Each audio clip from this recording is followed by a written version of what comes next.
Good morning to all of you. Jeet IAS के online platform में आपका स्वागत है। सो आज बायोलॉजी के क्लास पर हम देखेंगे जेनेटिक्स। ठीक है, जेनेटिक्स को पढ़ेंगे।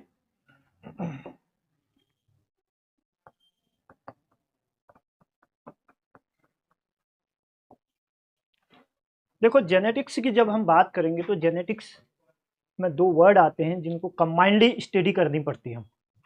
ठीक है, जेनेटिक्स का मीनिंग अगर हम देखें, genetics is the combined study of inheritance and variation.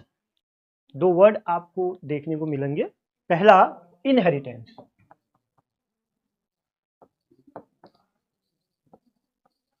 और दूसरा है वेरिएशन। वेरिएशन, इन दो शब्दों का जो कंबाइंड स्टडी होती है, जो आपस में इन दोनों की जो स्टडी होती है, उसको हम जेनेटिक्स कहते हैं। बायोलॉजी में जब जेनेटिक्स को हम देखेंगे, ठीक है, तो इन दोनों को डिस्क्राइब करते हुए हमें आगे को चलते रहना है, इन दोनों को देखते हुए चलना है। ठीक, at first we will discuss about inheritance कि इनहेरिटेंस क्या है। इनहेरिटेंस की जब हम बात करेंगे, देखो, इनहेरिटेंस का मतलब होता है कि एक जनरेशन से दूसरे जनरेशन पर जब कैरेक्टरिस्टिक्स का जाना होता है तो उनमें कौन सी ऐसी समानताएं आती है, सिमिलरिटी और प्रोजेनी में। ठीक है, जेनेटिक का मतलब कि हम स्टडी कर रहे हैं generation to generation, generation to generation, जो भी हमारे कैरेक्टरिस्टिक्स हैं, जो भी कैरेक्टरिस्टिक्स हैं उनकी स्टडी करेंगे हम जेनेटिक्स के अंदर। अब उन कैरेक्टरिस्टिक्स को जब हम देखेंगे तो उनमें दो चीज हमको देखने को मिलेगी। पहली मिलेगी असमानताएं, दूसरी मिलेगी समानताएं, या कह लो पहली समानताएं सिमिलरिटीज एंड डिफरेंस। तो सिमिलरिटीज जो आएगी वो इनहेरिटेंस पर आ जाएगी, यहां पर आ जाएगी समानताएं, और वेरिएशन का मतलब होता है कि यदि एक जनरेशन से दूसरे जनरेशन में जब हमारा कोई न्यू प्रोजेनी बन रही है, वहां पर जो वेरिएशन आता है, जो डिफरेंस आता है, जो परिवर्तन आता है दोनों के बीच, यानी कि एक अगर ये पेरेंट्स है, इस पेरेंट्स से इसकी F1 जनरेशन यानी इसकी नेक्स्ट जनरेशन में जो डिफरेंस आता है, उस डिफरेंस की जब हम स्टडी करते हैं तो उसको हम कहते हैं वेरिएशन। नाउ जेनेटिक्स वर्ड को आप अच्छे से समझ गए होंगे, जहां तक मुझे ये लग रहा है कि आप इनहेरिटेंस को समझ गए, आप वेरिएशन को समझिए। ठीक है, तो सिंपली है कि इनहेरिटेंस एक जनरेशन से दूसरे जनरेशन में जाने पर जो सिमिलरिटी, जो करेक्टर की सिमिलरिटी आती है, यानी पेरेंट्स से उनके ऑफस्प्रिंग पर जो समानताएं जो करेक्टर की दिखती हैं, उनको हम कहते हैं इनहेरिटेंस। और पेरेंट्स से जो उनके प्रोजेनी पर विभिन्नताएं देखने को मिलती हैं, जो वेरिएशन देखने को मिलता है, उस वेरिएशन को हम क्या कहते हैं, जो अंतर देखने को मिलता है उसको हम वेरिएशन कहते हैं। दोनों चीज जब इनकी कंबाइंड स्टडी हम करना प्रारंभ करेंगे, उस कंबाइंड स्टडी को हम कहेंगे जेनेटिक्स। ठीक है, तो जेनेटिक्स के अंदर हम इनहेरिटेंस की स्टडी करेंगे। ओके, नाउ जेनेटिक्स में सबसे मेन आता है Gregor John Mendel. Gregor John Mendel, देखो, ग्रेगर जॉन मेंडल की अगर हम बात करते हैं तो फादर ऑफ जेनेटिक्स इनको कहते हैं, यू वेल नोन हो, फादर ऑफ जेनेटिक्स कौन है भाई? Gregor John Mendel. ठीक है, अब ग्रेगर जॉन मेंडल, लेकिन ग्रेगर जॉन मेंडल जो थे वो मुख्यतया बायोलॉजी के स्कॉलर नहीं है, स्टेट के स्कॉलर है, मैथमेटिशियन। ठीक है, मैथमेटिशियन होने के कारण इनका जो मुख्य फोकस रहा वो बायो को मैथमेटिक में परिवर्तन कर दिया, यानी कि मैथमेटिकल पोर्शन जो बायो में आएगा वो जेनेटिक, यानी वो ग्रेगर जॉन मेंडल से प्रारंभ हुआ, वहां से स्टार्ट रहेगा। ठीक है, अब कहने का मतलब ये है कि बायोलॉजी में जितना भी आप देख रहे हो, जितना भी आप जो भी मैथमेटिकल जो रेशियो आएगा, जो मैथमेटिकल पोर्शन पढ़ेंगे, वो यहाँ से प्रारंभ हो जाएगा और इसमें से क्वेश्चनिंग जो आएंगे आपके वो इस तरीके से आएंगे कि कुछ उसमें मैथमेटिकल पोर्शन आएगा। ठीक है, तो जब ग्रेगर जॉन मेंडल ने जेनेटिक्स के बारे में अपनी बातें बताई थी तो सभी को पता है कि उनको बहुत ज़्यादा नहीं देखा गया, क्योंकि जूलॉजी में मैथमेटिक उनको ऐसे लिया नहीं गया। लेकिन बाद में और कुछ साइंटिस्ट थे 19 में, ठीक है, उन्होंने क्या करा 1990 में एक साइंटिस्ट आए, कार्ल कैरेलिस, ठीक है, कार्ल कोरेंस, इन्होंने और इन्होंने ग्रेगर जॉन मेंडल को और ह्यूगो डिब्रीज और क्या आ गया ह्यूगो डिब्रीज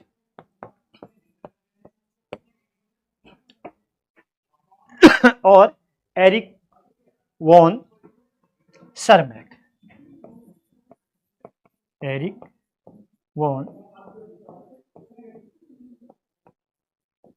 सरमैक, ये 3 साइंटिस्ट आए। अब जो जेनेटिक्स में मैं पीछे 1-2 बार मैंने इस तरीके से देखना प्रारंभ किया कि इस तरीके से क्वेश्चन आते हैं। जेनेटिक्स, ग्रेगर जॉन मेंडल तो फादर ऑफ जेनेटिक्स, आनुवंशिकता के मॉडर्न जेनेटिक्स के फादर माने जाते हैं, लेकिन इसको बहुत ज़्यादा पढ़ लिया है, बहुत ज़्यादा क्वेश्चंस इसमें आ चुके हैं, देख लिया है। लेकिन अब जो देखने को मिल रहा है कि Karl coherence,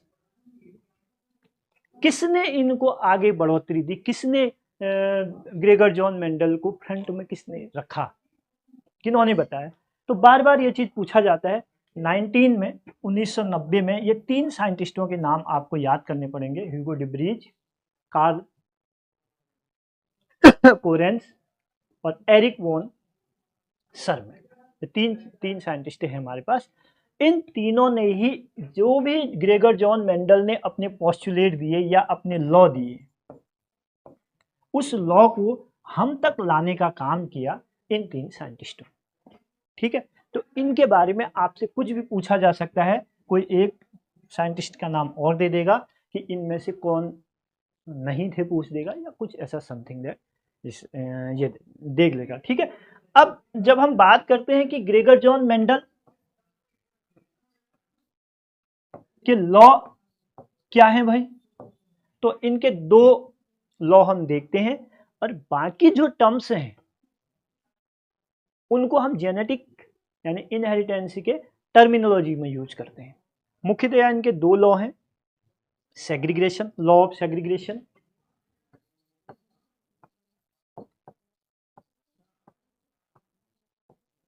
law of segregation, और दूसरा है law of independent assortment.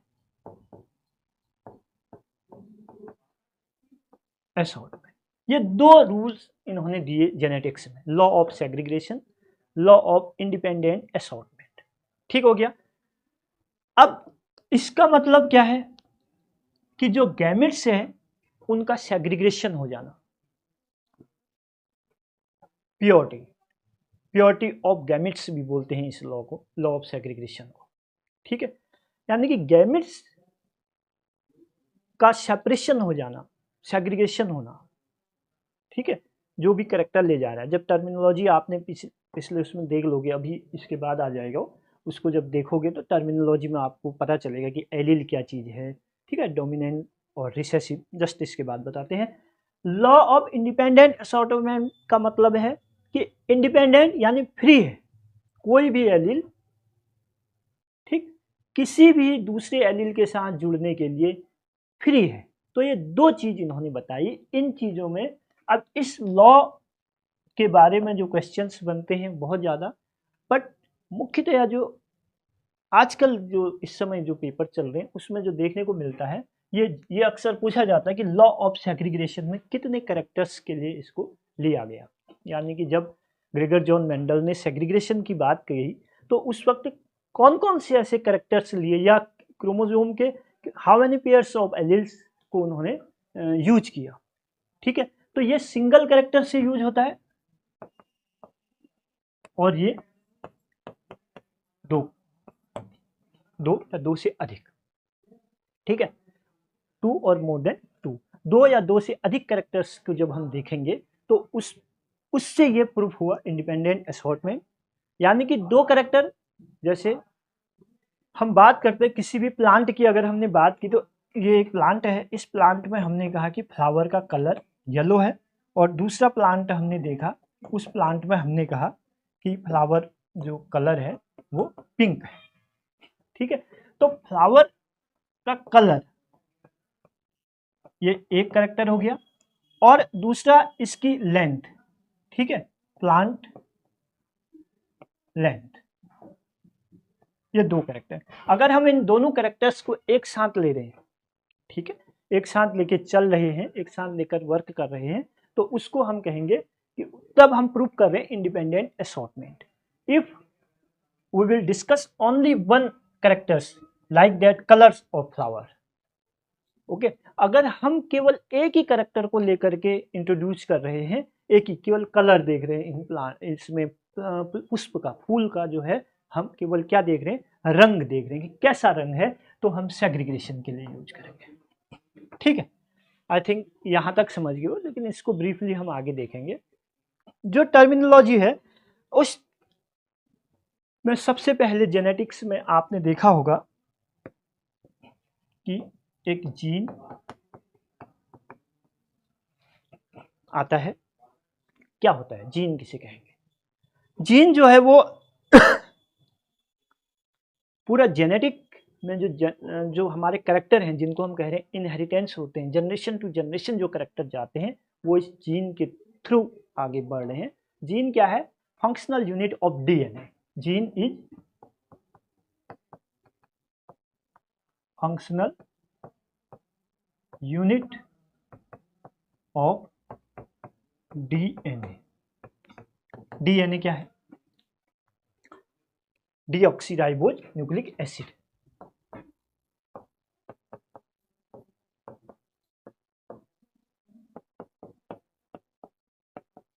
Nucleic acid, ठीक है, डीऑक्सीराइबोज।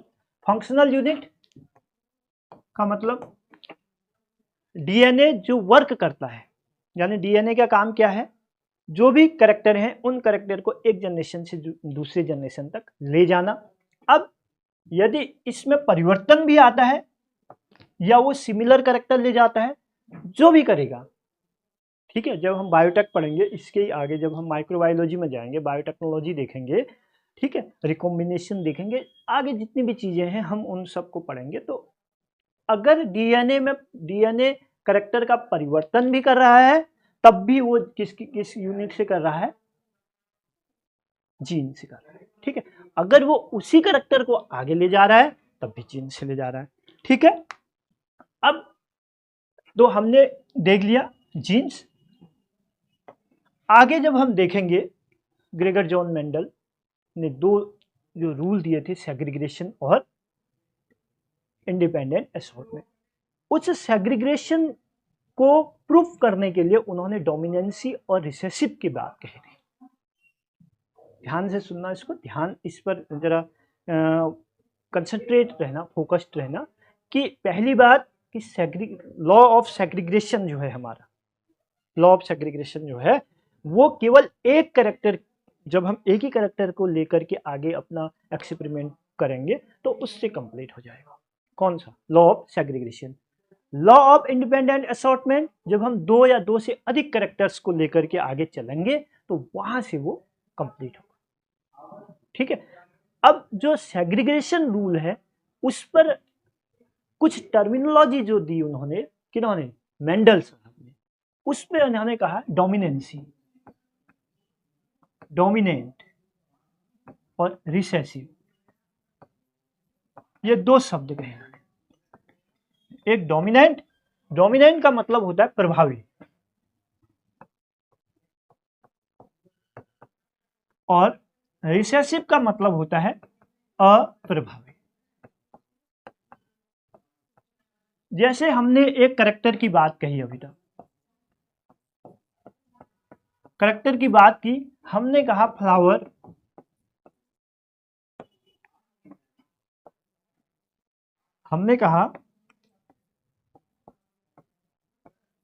Flower colour. अब हम किसी प्लांट को ले रहे हैं, यानी कि ग्रेगर जॉन मेंडल ने जब अपना काम किया, ग्रेगर जॉन मेंडल ने जो अपना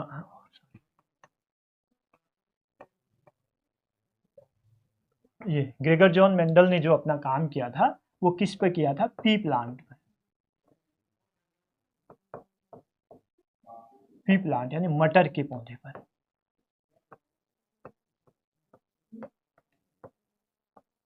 मटर के पौधे पर काम किया था, ठीक है, मटर के पौधे पर, पी प्लांट पर। अब उसको आगे देख रहे हैं हम, उस मटर के पौधे पर दो तरीके के फूल हमको देखने को मिले, इनको मेंडल साहब को दो तरीके के फूल। पहला रेड कलर का, दूसरा व्हाइट कलर का। ये दो फूल देख रहे हैं, या आप कोई भी प्लांट, यहां से जाने के बाद प्लांट, एनिमल, इन सब में जो वेरिएशन और इनहेरिटेंस होता है उसकी बात इन्होंने बताई कि ऐसा ऐसा है, ठीक है। इसको एग्जाम्पल लेकर के, यदि फ्लावर कलर, ठीक है, रेड और व्हाइट है, तो ये जो रेड और व्हाइट कलर है इसको एक जनरेशन से दूसरे जनरेशन में ले जाने के लिए उस क्रोमोसोम पर लगा हुआ एलील, ठीक है, एलील काम करेगा। एलील वर्ड है, लोकस वर्ड है, ये यहां से आपके क्वेश्चन बनेंगे। जिस पॉइंट पर वो लगा हुआ है, इस कैरेक्टर के लिए जो एलील है वो डीएनए में, क्रोमोसोम में जिस पॉइंट पर लगा हुआ है उसको लोकस कह दिया, पॉइंट, ठीक है। और जो कैरेक्टर को एक जनरेशन से दूसरे जनरेशन तक ले जा रहा है जीन में जो है उसको एलील कह दिया। एलील, अब देखो, माना ये क्रोमोसोम है, ठीक है। अब क्रोमोसोम जो होते हैं वो उनके इस एरिया पर,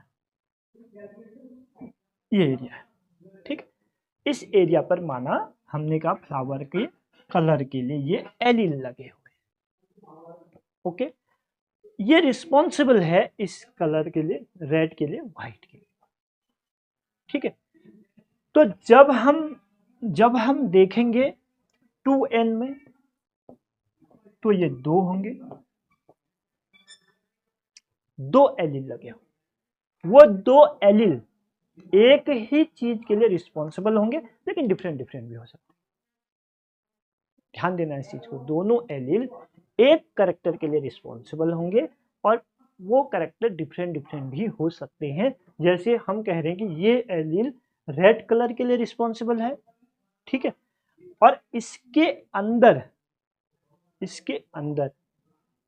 ठीक, इसके अंदर जो जो यहाँ पर जीनोटाइप, जीन जो जुड़े हुए हैं, जो जीनोटाइप जो जुड़े हुए हैं, जो फैक्टर जिसको हम कह रहे हैं, वो सिमिलर भी हो सकते हैं और डिफरेंस भी हो सकते हैं, ओके। सिमिलर भी हो सकते हैं और डिफरेंस भी हो सकते हैं। कोई डाउट यहां तक? कोई डाउट नहीं। अब जब ये क्रॉस करेंगे, ठीक है, तो इसी में एक टर्मिनोलॉजी आएगी क्रॉस।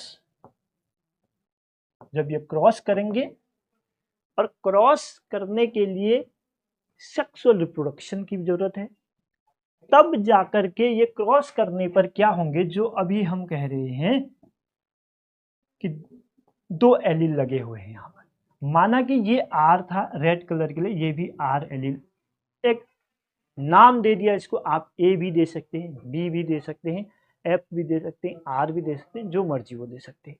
माना कि हमने इसको आर नाम दे दिया, तो ये जो आर है ये रेड कलर के लिए रिस्पॉन्सिबल है और स्मॉल आर माना व्हाइट कलर के लिए रिस्पॉन्सिबल है। ठीक है, स्मॉल और इसमें रख दिया हमने।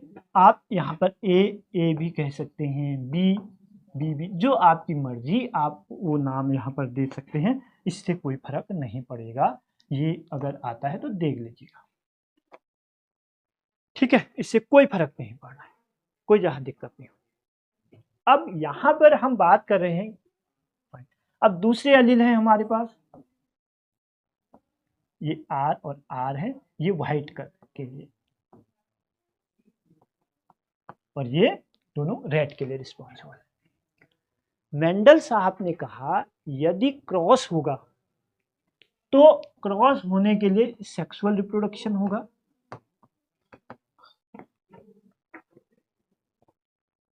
सेक्सुअल रिप्रोडक्शन में एक मेल और एक फीमेल होंगे, उन दोनों के कैरेक्टर्स को के लिए रिस्पॉन्सिबल ये एलील हैं, और जिस वक्त क्रॉस होगा ये सेपरेट हो जाएंगे।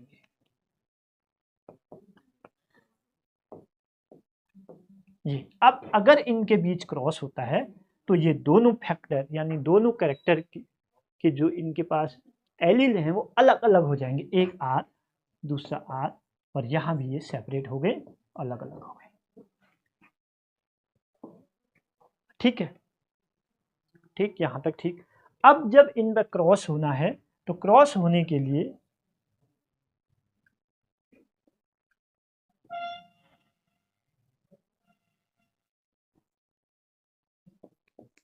आर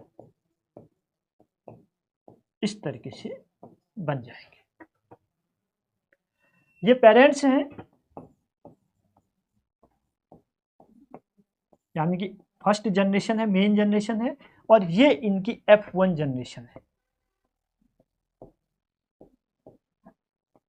इसको F1 कहेंगे, जो पहली जनरेशन बनेगी उसको हम F1 जनरेशन कहेंगे। F फर्स्ट जनरेशन, पहली जनरेशन, यानी कि ये इन दोनों के, ये फीमेल ये मेल, या ये मेल या फीमेल कोई भी हो सकता है, इनसे बनी हुई पहली जनरेशन क्रॉस होने के बाद उनके जीन जब हम देखेंगे, उनके जब गैमेट्स को हम देख रहे हैं तो हमको इस तरीके से मिल रहा है। अब ये रेड कलर के लिए रिस्पॉन्सिबल था, हमने केवल इतना ही देखा है, ये व्हाइट कलर के लिए रिस्पॉन्सिबल था। ठीक है, अब जब हम देखते हैं आर आर, यदि ये रेड कलर शो करता है, रेड, तो इसका मतलब हो गया कि आर आर, और जब भी आर आर में रेड और व्हाइट में हमने क्रॉस कराया तो हमको नेक्स्ट जनरेशन में, ये क्या है, नेक्स्ट जनरेशन, ठीक है, नेक्स्ट जनरेशन में एक प्रकार का फूल या एक जो भी हमने कैरेक्टर लिया है, हमने अभी फ्लावर कलर लिया है, तो एक प्रकार का हमको कैरेक्टर देखने को मिल रहा है। दो भी मिल सकते हैं लेकिन थोड़ा आगे जाएंगे जब, तब, अभी फिलहाल हमें एक मिल रहा है। तो यहां पर हम ये कहेंगे कि ये डोमिनेंट हो गया, डोमिनेंट, और ये व्हाइट कलर जो है ये रिसेसिव हो गया, ये रिसेसिव हो गया, यानी कि ये लाल रंग का फूल जो था ये प्रभावी हो गया है और जो सफेद रंग था वो अप्रभावी हो गया, यानी कि वो रिसेसिव हो गया। किसके साथ, इसी के साथ। ऐसा नहीं होगा कि किसी दूसरी चीज के साथ। हम अभी लाल और सफेद का एक्सपेरिमेंट देख रहे हैं, सफेद हमेशा अप्रभावी रहेगा ऐसा नहीं है। ठीक है, इसको समझाने के लिए उन्होंने इंडिपेंडेंट असॉर्टमेंट को बताया। सेग्रीगेशन लॉ को प्रूव करने के लिए ये चीजें उन्होंने बताई। डोमिनेंसी, यानी कि यदि कोई गैमेट अपने समकक्षी, समान, सिमिलर एक ही कैरेक्टर के लिए, एक कैरेक्टर, जैसे हमने कहा कलर ऑफ आईज, ठीक है, आंखों का, किसी की काली होती है, किसी की भूरी होती है तो वो आंखों का कलर, उनके लिए लोकस एक ही है, उनके लिए जो एलील है वो सेम है, बट उसमें थोड़ा कहीं पर कोई डिफरेंस होगा तो उस डिफरेंस की वजह से वो भूरी आंखें हो जाती हैं, ठीक है, इधर ब्लैक हो जाती हैं। अब उन दोनों के बीच अगर क्रॉस हो जाता है, ऐसे मेल फीमेल के बीच अगर क्रॉस हो जाता है, या प्लांट की अगर हम बात कर रहे हैं, एक लाल फूल देने वाला मटर का पौधा है और दूसरा जो है सफेद फूल देने वाला मटर का पौधा, उन दोनों के बीच आपस में अगर क्रॉस हो जाता है तो नेक्स्ट जनरेशन कैसी मिलेगी? तो मोस्टली प्रोबेबिलिटी है कि नेक्स्ट जनरेशन में उस रंग के फूल खिलेंगे उस पौधे पर जो डोमिनेंट होगा। दोनों में क्या होगा? डोमिनेंसी होगी, जिसमें डोमिनेंट होगा। ठीक है, तो जो डोमिनेंट है वो हमको शो होगा, और जो शो नहीं होगा वो क्या होगा? वो रिसेसिव होगा। अब इस रिसेसिव जीन का आगे क्या होगा? ठीक है, या ये डोमिनेंट हमेशा डोमिनेंट रहेगा, या इसको किस तरह से ये आगे एक्सप्रेस होगा, ठीक है, उसके लिए हम अगली क्लास देखेंगे।